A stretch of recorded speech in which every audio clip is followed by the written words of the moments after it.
stock that I've held the longest that pays a dividend is Activision Blizzard. Activision Blizzard. I need to see what is Activision Blizzard's current yield. Let's see if I can figure what this is. I can actually help out with that. 0.5%. Pull up 0.5%. It's okay. a pretty low return, 0.5 or pretty low yield dividend stock. But let's see, I've owned this stock since about 2010 or so, somewhere around there, 2010. And it's done pretty well for me, right? I'm gonna throw up a chart here. I'm gonna go back to the beginning of 2010. I'm gonna do a screen share here, Danny. Let's see here. Let's see here. Can you see that? So I'm gonna pull the yield off, and I'm gonna go back to there we go.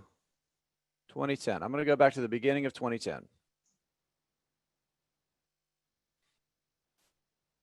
Now, the stock has done great. The stock is up essentially 600% since 2010.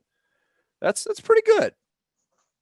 Now let's throw in the total return. Let's look at the return when you factor the dividend in. This is a stock that almost never really yields very much, right? It doesn't yield close to 1%.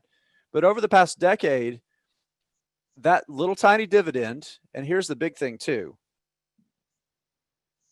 the dividend, their ability to grow that payout. They've grown the dividend about 170% over that period, but it's added an extra 100% in total returns on top of the stock price appreciation. So there's a big important lesson here, right? And you kind of hit on it a little bit with Apple, but that lesson is you don't have to buy a stock that's paying a big 3, 4, 5, 6% yield to capture return, right? To get the best return, because sometimes, and we'll talk about dividend traps here. I'm gonna get out of the screen share. Sometimes the stocks that pay the highest yields are companies that might be troubled.